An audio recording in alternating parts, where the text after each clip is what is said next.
ઓમ નમો ભગવતે વાસુદેવાય। પ્રિય દર્શકો, આપ સૌનું સ્વાગત છે અમારી આ ચેનલ સંપૂર્ણ જ્ઞાન ગુજરાતીમાં। મિત્રો, જ્યારે જ્યારે દુનિયામાં ધર્મ કમજોર થવા લાગે છે, જ્યારે મનુષ્ય મોહ, ક્રોધ, અહંકાર અને દુઃખોમાં ફસાઈ જાય છે, ત્યારે ભગવાન પોતાના ભક્તોને માર્ગ બતાવવા માટે કેટલાક વિશેષ અવસર આપે છે। એવો જ એક દિવ્ય અવસર છે પુરુષોત્તમ માસ એટલે અધિક માસ। આ એ પવિત્ર સમય છે જ્યારે ભગવાન શ્રી હરિ વિષ્ણુ પોતાના ભક્તોના સૌથી નજીક આવી જાય છે। આ એ મહિનો છે જેમાં કરવામાં આવેલું નાનું જપ પણ કરોડો ગણું ફળ આપે છે, જ્યાં એક દીવો પ્રગટાવવાથી પણ જીવનના અંધકાર દૂર થવા લાગે છે। આજે અમે લઈને આવ્યા છીએ અધિક માસ મહાત્મ્યનો અત્યંત સુંદર અને હૃદયને સ્પર્શી જાય એવો ત્રીજો અધ્યાય। તો આવો મનને શાંત કરીએ, પોતાના હૃદયમાં શ્રી રાધા કૃષ્ણનું સ્મરણ કરીએ અને પ્રેમથી બોલીએ હરે કૃષ્ણ રાધે રાધે। મિત્રો, તમે ચાહો છો કે આ કથા સાંભળવાનું, આ અધ્યાય સાંભળવાનું સંપૂર્ણ ફળ તમને પ્રાપ્ત થાય। ભગવાન પુરુષોત્તમ એટલે કે ભગવાન શ્રી કૃષ્ણ તમારી બધી જ મનોકામનાઓ પૂર્ણ કરે તો આ વિડીયોને એક લાઈક કરી લેજો અને કોમેન્ટમાં જય શ્રી કૃષ્ણ લખી લેજો, જેથી ભગવાન શ્રી કૃષ્ણના આશીર્વાદ હંમેશા તમારા અને તમારા સમસ્ત પરિવાર ઉપર બની રહે। તો ચાલો આજનો ત્રીજો અધ્યાય શરૂ કરીએ। એક સમયની વાત છે કે દેવર્ષિ નારદજી બેકુંઠ ધામ પહોંચ્યા। ચારેય તરફ દિવ્ય પ્રકાશ ફેલાયેલો હતો, સુગંધિત પુષ્પોની વર્ષા થઈ રહી હતી। દેવગણ ભગવાન શ્રી હરિનું ગુણગાન કરી રહ્યા હતા। માતા લક્ષ્મી ભગવાન વિષ્ણુના ચરણ દબાવી રહી હતી અને ભગવાન મંદ મંદ સ્મિત કરી રહ્યા હતા। ભગવાનના શ્રીમુખની એ અદ્ભુત શાંતિ જોઈને નારદજીનું મન ભક્તિથી ભરાઈ ગયું। તેમણે પોતાની વીણા એક બાજુ મૂકી બંને હાથ જોડીને પ્રભુના ચરણોમાં પ્રણામ કર્યા અને બોલ્યા કે હે પ્રભુ, હે દીનબંધુ, હે ભક્ત વત્સલ નારાયણ, તમારી મહિમા અનંત છે। તમારા નામનું સ્મરણ જ જીવનને ભવસાગરથી પાર ઉતારી દેશે। પ્રભુ, તમે અધિક માસને તમારો પ્રિય માસ કહ્યો છે, પરંતુ આ કળિયુગમાં મનુષ્ય અત્યંત નબળો બની ગયો છે। તેની પાસે ન વધુ જ્ઞાન છે, ન તપ છે અને ન મોટા યજ્ઞ કરવાની શક્તિ છે। આવી સ્થિતિમાં જો કોઈ સામાન્ય મનુષ્ય માત્ર શ્રદ્ધા અને પ્રેમથી આ માસનું પાલન કરે તો શું તેને પણ તમારી કૃપા પ્રાપ્ત થઈ શકે? ભગવાન શ્રી હરિ સ્મિત કરી તેમની આંખોમાં કરુણાનો અપરંપાર સાગર લહેરાઈ ઉઠ્યો। તેમણે અત્યંત મધુર સ્વરમાં કહ્યું કે હે નારદ, તમે આજે અત્યંત કલ્યાણકારી પ્રશ્ન પૂછો છે। સાંભળો, આ અધિક માસ માત્ર મહિનો નથી, આ તો મારા હૃદયનો ઉત્સવ છે। જે મનુષ્ય આ માસમાં સાચા હૃદયથી મારું સ્મરણ કરે છે, હું પોતે તેના જીવનમાં પ્રવેશ કરી જાઉં છું। હે નારદ, આ માસમાં હું મારા ભક્તોના ખૂબ નજીક રહું છું। તેમની નાનામાં નાની ભક્તિ પણ મને પ્રિય લાગે છે। ભગવાન આગળ બોલ્યા કે હે જો કોઈ ગરીબ માણસ માત્ર એક દીવો પ્રગટાવીને પણ મારું નામ લે તો હું તેને એ જ રીતે સ્વીકાર કરું છું જેમ કોઈ રાજા સોનાથી ભરેલું મંદિર અર્પણ કરે। કારણ કે મને ધન નહીં પણ ભક્તિ જોઈએ છે, મને દેખાવ નહીં પણ પ્રેમ જોઈએ છે। ભગવાન બોલ્યા કે હે નારદ, હવે હું તમને એક એવી કથા સંભળાવું છું જેને સાંભળીને દરેક ભક્તનું હૃદય ભક્તિથી ભરાઈ જશે। તો તમે ધ્યાનથી સાંભળો। ઘણા સમય પહેલાં એક નાના શહેરમાં એક ગરીબ બ્રાહ્મણ રહેતો હતો। તેનું ઘર માટીનું હતું, છાપરું તૂટેલું હતું, ઘરમાં ખાવા માટે પણ પૂરતું અન્ન નહોતું, પરંતુ તેના હૃદયમાં ભગવાન વિષ્ણુ પ્રત્યે અડગ પ્રેમ હતો। તે દરરોજ સવારે ઉઠીને નદીમાં સ્નાન કરતો અને પછી ભગવાન પાસે દીવો પ્રગટાવીને આંસુ ભરીથી આંખોથી કહેતો કે હે પ્રભુ, મારી પાસે તમને આપવા માટે કંઈ નથી, ન સોનું, ન રત્ન, ન મોટા યજ્ઞ, મારી પાસે માત્ર તમારું નામ છે પ્રભુ, અને એ જ હું તમને અર્પણ કરું છું। ભક્તો, ભગવાનને આવો પ્રેમ જ પ્રિય હોય છે જે હૃદયમાં અહંકાર નથી હોતો। જ્યાં કપટ નથી હોતું ત્યાં ભગવાન પોતે નિવાસ કરે છે। થોડા સમય પછી પુરુષોત્તમ માસ શરૂ થયો। શહેરમાં જગ્યા જગ્યા પર કથા થવા લાગી, મંદિરોમાં દીવાઓ જમજમવા લાગ્યા, ભક્તજનો વ્રત, દાન અને જપમાં લાગી ગયા। ત્યારે તે બ્રાહ્મણે પણ સંકલ્પ લીધો કે હું આખા અધિક માસ દરમિયાન દરરોજ ભગવાનનું સ્મરણ કરીશ, એક સમય ભોજન કરીશ અને પોતાની શક્તિ પ્રમાણે દાન આપીશ। આ સાંભળી તેની પત્ની ચિંતિત થઈને બોલી કે સ્વામી, આપણા ઘરમાં તો પોતે ખાવા માટે પણ બહુ ઓછું અન્ન છે. આવી સ્થિતિમાં દાન કેવી રીતે આપીશું? ત્યારે બ્રાહ્મણ સ્મિત કરીને બોલ્યો કે દેવી, દાન વસ્તુથી નહીં પરંતુ ભાવનાથી થાય છે. જો પ્રેમ સાચો હોય તો ભગવાન એક મુઠ્ઠી અન્નથી પણ પ્રસન્ન થઈ જાય છે. એક દિવસ સાંજના સમયે જ્યારે આકાશમાં સૂર્ય અસ્ત થવા લાગ્યો ત્યારે એક વૃદ્ધ સાધુ તે બ્રાહ્મણના દ્વાર ઉપર આવ્યા. તેમના કપડાં ફાટેલા હતા, ચહેરો થાકેલો હતો અને આંખોમાં ભૂખ દેખાતી હતી. તેમણે ધીમા સ્વરે કહ્યું કે બેટા, શું થોડું ભોજન મળી શકશે? હું ઘણા દિવસોથી ભૂખ્યો છું. બ્રાહ્મણ તરત જ તેના ચરણોમાં નમી ગયો અને પોતાની પત્નીને કહ્યું કે જે ભોજન બનાવ્યું છે તે તરત જ મહારાજને પીરસી દો. પત્નીએ ધીમેથી કહ્યું કે પરંતુ સ્વામી, એ તો આજનું અંતિમ ભોજન છે. જો આ આપી દઈશ તો આપણે ભૂખ્યા રહી જઈશું. બ્રાહ્મણે શાંતિથી કહ્યું કે જો આપણા ઘરમાંથી કોઈ ભૂખ્યો પાછો જશે તો પછી આ અધિક માસનો શું લાભ? આ જ સાચો ધર્મ છે. જ્યાં કરુણા હોય છે ત્યાં જ ભગવાનનો નિવાસ હોય છે. પત્નીની આંખોમાં આંસુ આવી ગયા. તેણે પ્રેમપૂર્વક બધું ભોજન સાધુને પીરસી દીધું. વૃદ્ધ સાધુ ભોજન કરવા લાગ્યા અને જેમ જ તેમણે અંતિમ ગ્રાસ ગ્રહણ કર્યો, અચાનક આખું ઘર દિવ્ય પ્રકાશથી ભરાઈ ગયું. ચારેય તરફ સુગંધ ફેલાઈ ગઈ. વીણા અને શંખનો નાદ સંભળાવા લાગ્યો. બ્રાહ્મણ અને તેની પત્ની આશ્ચર્યથી કંપવા લાગ્યા. તેમણે જોયું કે તે વૃદ્ધ સાધુ કોઈ સામાન્ય મનુષ્ય નહોતા. સ્વયં ભગવાન શ્રી હરિ વિષ્ણુ તેમની સામે ઊભા હતા. ત્યારે ભગવાન બોલ્યા કે હે ભક્ત, હું તારી ભક્તિથી અત્યંત પ્રસન્ન છું. તું અભાવમાં પણ ધર્મથી વિમુખ થયો નથી. ભૂખ્યા રહીને પણ તું અતિથિનું સન્માન કર્યું. આ જ સાચી પૂજા છે. આ જ સાચું અધિક માસ વ્રત છે. બ્રાહ્મણ અને તેની પત્ની રડી પડ્યા. બંને ભગવાનના ચરણોમાં પડી ગયા. ત્યારે બ્રાહ્મણ બોલ્યો કે પ્રભુ, આજે અમારું જીવન ધન્ય થઈ ગયું. અમને કંઈ નથી જોતું, બસ તમારા ચરણોમાં ભક્તિ બની રહે. ભગવાન પ્રસન્ન થઈને બોલ્યા કે હે ભક્ત, જ્યાં સાચી ભક્તિ હોય છે ત્યાં હું સ્વયં નિવાસ કરું છું. આજથી તારા જીવનના બધા દુઃખો સમાપ્ત થઈ જશે. એટલું કહીને ભગવાન અંતર્ધ્યાન થઈ ગયા. ધીમે ધીમે તે બ્રાહ્મણના ઘરમાં સુખ અને સમૃદ્ધિ આવવા લાગી. પરંતુ સૌથી મોટી વાત એ હતી કે તેનું હૃદય પહેલાં કરતાં પણ વધુ વિનમ્ર અને ભક્તિમય બની ગયું. ભગવાન શ્રી હરિએ નારદજીને કહ્યું કે નારદ, જે મનુષ્ય અધિક માસમાં પ્રાતઃકાળે સ્નાન કરે છે, ભગવાનનું નામનું જપ કરે છે, કથા સાંભળે છે, તુલસીની સેવા કરે છે, દીપદાન કરે છે, ગરીબોને અન્ન આપે છે, તે મને અત્યંત પ્રિય થઈ જાય છે. અને જે આ માસમાં ક્રોધ છોડે છે, અસત્યનો ત્યાગ કરે છે, બીજાની નિંદા નથી કરતો, પોતાના માતા પિતા અને ગુરુઓનું સન્માન કરે છે, તેના જીવનમાં ધીમે ધીમે દિવ્યતા ઉતરવા લાગે છે. ભગવાન બોલ્યા કે હે નારદ, અધિક માસ માત્ર વ્રતનું નામ નથી. આ તો પોતાના મનને બદલવાનો અવસર છે. જો મનુષ્ય આ એક મહિનામાં પોતાના અંદર પ્રેમ, દયા અને ભક્તિ જાગૃત કરી લે તો તેનું આખું જીવન બદલાઈ શકે છે. ત્યારબાદ ઋષિઓ બોલ્યા કે હે મહાભાગ, નરક મિત્ર નારાયણે નારદ પ્રત્યે જે શુભ વચન કહ્યા હતા તે તમે અમને વિસ્તૃત રીતે કહો. ત્યારે સુતજી બોલ્યા કે હે દ્વિજ શ્રેષ્ઠો, નારાયણે નારદ પ્રત્યે જે સુંદર વચનો કહ્યા છે તે જેમ મેં સાંભળ્યા છે તેમ જ હું તમને કહું છું. તમે બધા ધ્યાનથી સાંભળો. નારાયણ બોલ્યા કે હે નારદ, પહેલાં મહાત્મા શ્રી કૃષ્ણચંદ્રએ રાજા યુધિષ્ઠિરને જે કહ્યું હતું તે હું કહું છું તે સાંભળો.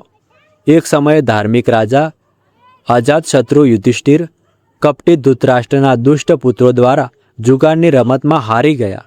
બધાના સામે અગ્નિ જેવી સ્થિતિ ઊભી થઈ ગઈ હતી.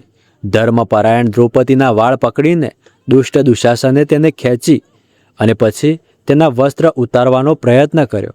ત્યારે ભગવાન કૃષ્ણએ તેની રક્ષા કરી. ત્યારબાદ પાંડવ રાજ્ય છોડીને કામ્યક વનમાં ચાલ્યા ગયા.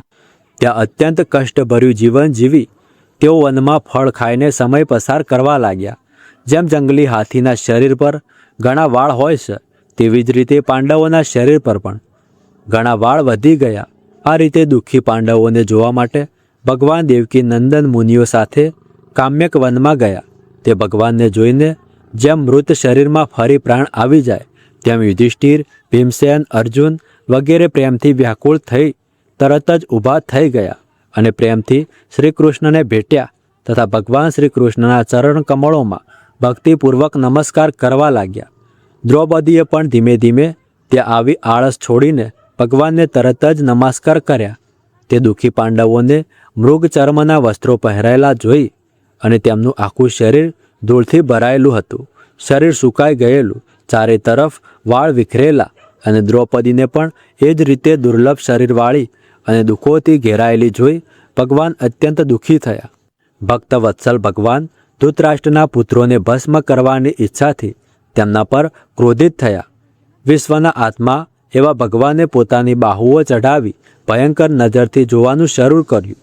તેમનું મુખ કરોડો કાળના કરાળ મુખ જેવું લાગતું હતું. પ્રલયની ધધકતી અગ્નિ સમાન તેમના હોઠ ઊંચા થયા અને દાંત નીચે જોરથી દબાયેલા હતા. તેઓ ત્રણેય લોકોને ભસ્મ કરી નાખે તેવી સ્થિતિમાં પ્રગટ થયા. જેમ શ્રી સીતાના વિયોગથી દુઃખી થયેલા ભગવાન રામચંદ્રને રાવણ પર જેવો ક્રોધ આવ્યો હતો, આવા ક્રોધિત ભગવાનને જોઈ ધ્રુજતા અર્જુન કૃષ્ણને પ્રસન્ન કરવા માટે દ્રૌપદી, ધર્મરાજ અને અન્ય લોકોથી અનુમતિ મેળવી તરત જ હાથ જોડીને તેમની સ્તુતિ કરવા લાગ્યા. અર્જુન બોલ્યા કે હે કૃષ્ણ, હે જગતના નાથ, હે પ્રભુ, હું જગતથી બહાર નથી, તમે જ જગતના રક્ષક છો. હે પ્રભુ, શું મારી રક્ષા તમે નહીં કરો? જેમની નજર પડતા જ બ્રહ્માનું પણ પતન થઈ જાય છે, તેમના ક્રોધથી શું નહીં થઈ શકે અથવા શું થશે તે કોણ જાણે? હે સહાર કરનાર, ક્રોધનો સહાર કરો. હે તાત, હે જગતપતિ, આવા મહાપુરુષોના ક્રોધથી સંસારનો પ્રલય થઈ જાય છે. તમે સર્વ તત્વોને જાણનારા અને સર્વ વસ્તુઓના કારણના પણ કારણ છો. વેદ અને વેદાંગોમાં તમે જ સાક્ષાત શ્રી કૃષ્ણ છો. હું તમારી વંદના કરું છું. તમે ઈશ્વર છો. આ સમગ્ર ચરાચર જગતનું સર્જન તમે કર્યું છે. તમે સર્વ મંગલોમાં શ્રેષ્ઠ મંગલ અને સનાતનના બીજરૂપ તમે જ છો. તો પછી એકના અપરાધ માટે તમે પોતાના બનાવેલા સમગ્ર વિશ્વનો નાશ કેવી રીતે કરશો? ભલા એવું કોણ કરે કે મચ્છરને સળગાવવા માટે પોતાનું જ ઘર સળગાવી દે? ત્યારે શ્રી નારાયણ બોલ્યા, પરાક્રમીઓને પણ પરાજિત કરનાર અર્જુને ભગવાન સમક્ષ આ રીતે પ્રાર્થના કરીને પ્રણામ કર્યા. સૂતજી બોલ્યા, શ્રી કૃષ્ણએ પોતાનો ક્રોધ શાંત કર્યો અને સ્વયં ચંદ્રમા જેવા શાંત થઈ ગયા. આ રીતે ભગવાનને શાંત જોઈ પાંડવોને શાંતિ મળી અને તેઓ પ્રેમથી પ્રસન્ન મુખવાળા તથા ભાવ વિભોર થઈ ગયા. બધાએ ભગવાનને પ્રણામ કર્યા અને જંગલના કળમૂંદ, ફળ વગેરે વડે તેમની પૂજા કરી. નારાયણ બોલ્યા કે ત્યારબાદ શરણગત ભક્તો પર કૃપા કરનાર શ્રી કૃષ્ણએ પ્રસન્ન જાણી અત્યંત પ્રેમથી ભરાયેલા વિનમ્ર અર્જુને વારંવાર નમસ્કાર કર્યા અને જે પ્રશ્ન તમે અમને પૂછ્યો હતો એ જ પ્રશ્ન તેમણે શ્રી કૃષ્ણને પૂછ્યો. આ રીતે અર્જુનનો પ્રશ્ન સાંભળી શ્રી કૃષ્ણ ક્ષણ માત્ર મનમાં વિચાર કરીને પોતાના સુખદ પાંડવોને અને વ્રત ધારણ કરનાર દ્રૌપદીને આશ્વાસન આપતા વક્તાઓમાં શ્રેષ્ઠ એવા શ્રી કૃષ્ણએ પાંડવોને હિતકારક વચન કહ્યું. શ્રી કૃષ્ણ બોલ્યા કે હે રાજન, હે મહાભાગ, હે વિભત્સુ, મારું વચન સાંભળો. તમે આ પ્રશ્ન અતિ દુર્લભ પૂછ્યો છે. તમને ઉત્તર આપવા માટે મને ઉત્સાહ થતો નથી. આ પ્રશ્નનો ઉત્તર ગુપ્તથી પણ ગુપ્ત છે, ઋષિઓને પણ જાણીતો નથી. છતાં હે અર્જુન, મિત્રતાના નાતે અથવા તમે મારા ભક્ત છો તેથી હું તમને કહું છું. હે સુવ્રત, જે ઉત્તર છે તે અતિ ઉગ્ર છે, તેથી ક્રમથી સાંભળો.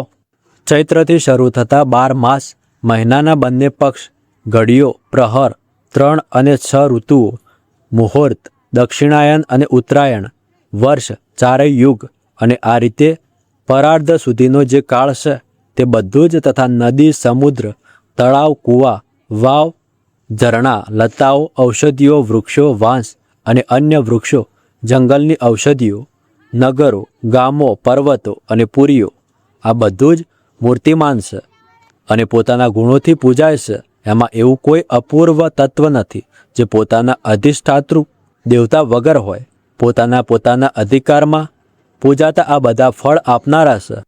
પોતપોતાના અધિષ્ઠાતૃ દેવતાના યોગના મહાત્મયથી આ બધું સૌભાગ્યશાળી છે. હે પાંડુનંદન, એક વખત અધિક માસ ઉત્પન્ન થયો. તે ઉત્પન્ન થયેલા અસહાયક અને નિંદિત માસને બધા લોકો કહેવા લાગ્યા કે આ મલમાસ છે, કારણ કે આ સૂર્યની સંક્રાંતિ વિના છે. તેથી આ પૂજવા યોગ્ય નથી. આ માંસ મલરૂપ હોવાથી સ્પર્શ કરવા યોગ્ય નથી અને શુભ કાર્યોમાં અગ્રાહ્ય છે. આવા વચનો લોકોના મુખેથી સાંભળી આ માંસ નિરુદ્યોગ, પ્રભાવહીન અને દુઃખોથી ઘેરાયેલો અતિ ખિન્ન મન અને ચિંતાગ્રસ્ત હૃદય સાથે મરણાસન્ન જેવો થઈ ગયો. પછી તેણે ધૈર્ય ધારણ કરીને મારી શરણ લીધી. હે નર, વૈકુંઠ ધામમાં જ્યાં હું રહું છું ત્યાં પહોંચો અને મારા ધામમાં આવી મને પરમ પુરુષોત્તમને જોયો. તે સમયે અમૂલ્ય રત્નોથી જડિત સુવર્ણ સિંહાસન પર બેઠેલા મને જોઈ તે ભૂમિ પર સાષ્ટાંગ દંડવત કરીને હાથ જોડીને નેત્રોમાંથી અવિરત આંસુ વહાવતો ધૈર્ય રાખીને ગદગદ વાણીથી બોલ્યો. સૂતજી બોલ્યા, આ રીતે મહામુનિ બદ્રીનાથે કથા કહીને મૌન ધારણ કર્યું. ત્યારે નારાયણના મુખેથી કથા સાંભળીને ભક્તો પર દયા કરનાર નારદ મુનિ ફરી બોલ્યા.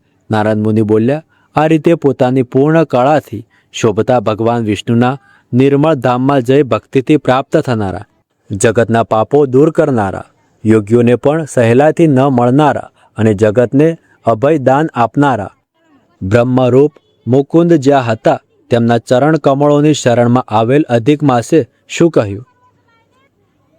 તો મિત્રો, આ રીતે ત્રીજો અધ્યાય પૂર્ણ થયો. અધિક માસમાં શું કરવું જોઈએ? ભગવાન સ્વયં કહે છે કે આ પવિત્ર માસમાં વહેલી સવારે ઉઠવું, ભગવાનનું સ્મરણ કરવું, ઓમ નમો ભગવતે વાસુદેવાય મંત્રનો જપ કરવો, શ્રી રાધા કૃષ્ણનું પૂજન કરવું, તુલસી દેવી પાસે દીવો પ્રગટાવવો, ગીતા અને ભગવતનો પાઠ કરવો, ગરીબોને ભોજન કરાવવું, ક્રોધ અને નિંદાથી દૂર રહેવું અને સૌથી મહત્વપૂર્ણ દરેક કાર્ય ભગવાનને સમર્પિત કરવું.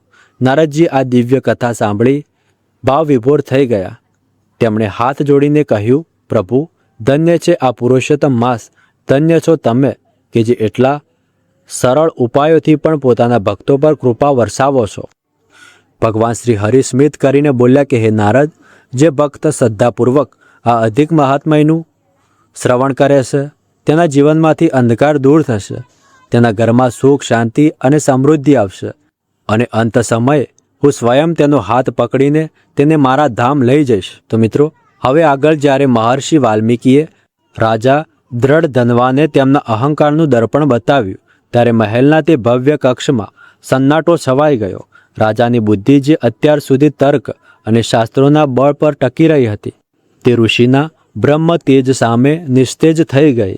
મહર્ષિએ પોતાની વાણીને વધુ વિસ્તૃત કરતા કહ્યું, હે રાજન, તમે જે સત્તાના ગર્વમાં ચૂર થઈને પુરુષોત્તમ માસને મલમાસ અથવા ગંદો મહિનો કહી રહ્યા છો, શું તમને ખબર છે કે કાળની ગતિ કેટલી સૂક્ષ્મ છે? તમે આ શરીરને પોતાનું માનો છો, પરંતુ આ શરીર તો 5 તત્વનું માત્ર એક પિંજરું છે. તમે જે અશ્વમેઘ અને વાજપેયી યજ્ઞો કર્યા તે શ્રેષ્ઠ હતા, પરંતુ તેમાં ત્યાગ કરતાં વધુ પ્રદર્શન હતું. તમે દાન આપ્યું, પરંતુ દાન લેનાર પ્રત્યે તમારા મનમાં કરુણા કરતા ઉપકારોનો ભાવ હતો. નૃપ શ્રેષ્ઠ, યાદ રાખો, જ્યાં સુધી કરતાપણાનો ભાવ કે હું કરી રહ્યો છું જીવંત રહે છે ત્યાં સુધી જીવ સંસારના બંધનમાંથી મુક્ત થઈ શકતો નથી. રાજા દ્રઢ ધનવા, જેમનું મસ્તક અત્યાર સુધી મુકુટના ભારથી ઊંચું રહેતું હતું, તે આજે ઋષિના ચરણોની ધૂળ તરફ ઝૂકી ગયું.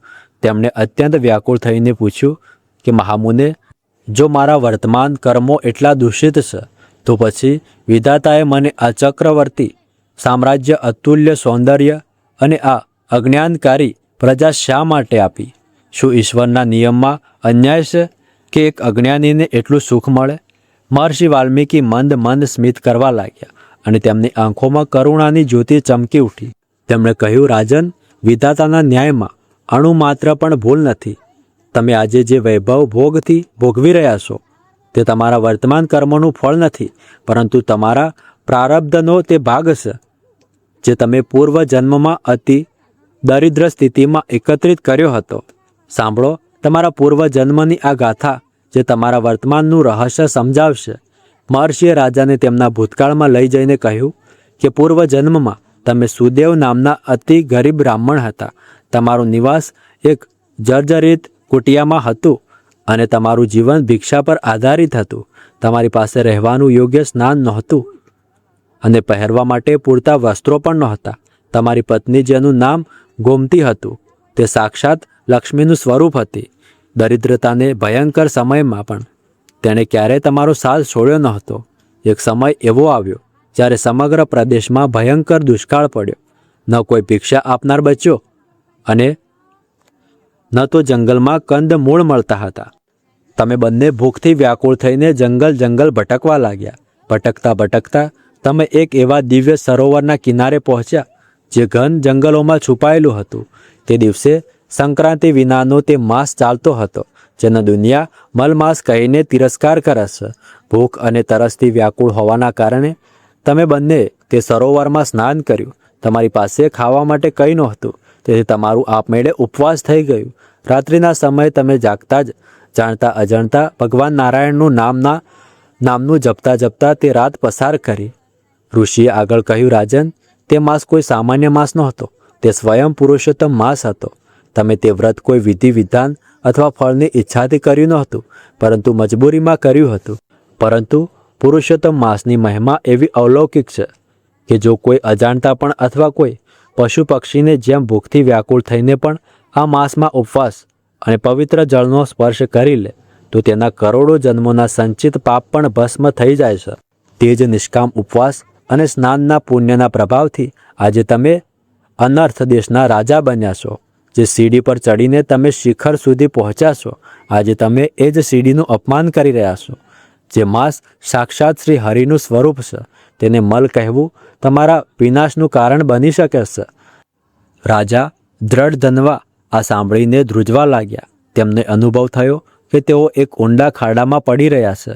તેમણે ઋષિના ચરણો પકડી લીધા અને આંસુભરી આંખોથી કહ્યું કે હે નાથ, હું અંધ હતો. સત્તાના વૈભવે મારી દ્રષ્ટિ હરણી લીધી હતી. હવે મને આ રાજપાટ કાંટાની સૈયા જેવું લાગી રહ્યું છે. મુનિવર, જે પુરુષોત્તમ માસે એક ગરીબને રાજા બનાવી દીધો, તે માસ શું સ્વયં ભગવાનથી પણ મોટો છે? કૃપા કરીને મને આ માસની ઉત્પત્તિ અને તેની મહિમાનું તે રહસ્ય કહો, તેથી મારું ચિંતન શાંત થઈ શકે.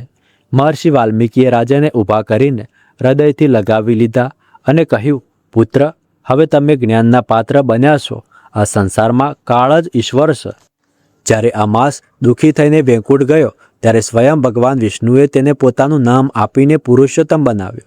આગામી અધ્યાયમાં હું તમને એ કથા સંભળાવીશ કે કેવી રીતે એક તિરસ્કૃત માસને બ્રહ્માંડનો સૌથી પવિત્ર મહિનો હોવાનો ગૌરવ મળ્યું. આ રીતે તૃતીય અધ્યાયમાં રાજાનો અહંકાર સંપૂર્ણ રીતે ઓગળી ગયો અને તેમના અંદર ભક્તિનું અંકુર ફૂટી નીકળ્યું.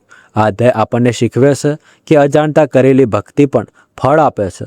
તો વિચારો, જો સંપૂર્ણ શ્રદ્ધાથી પુરુષોત્તમ માસનું વ્રત કરવામાં આવે તો તે જીવનને ક્યાંથી ક્યાં સુધી પહોંચાડી શકે.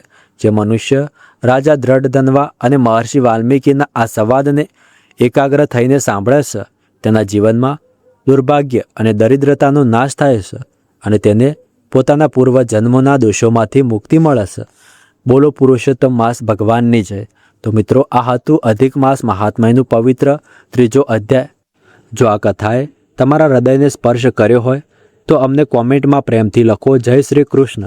ભગવાન શ્રી હરિ તમારા તમામ જીવનમાં સુખ, શાંતિ અને ભક્તિનો પ્રકાશ ભરી દે.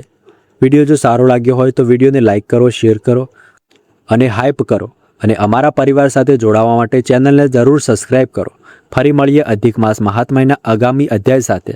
ત્યાં સુધી જય શ્રી કૃષ્ણ. રાધે રાધે.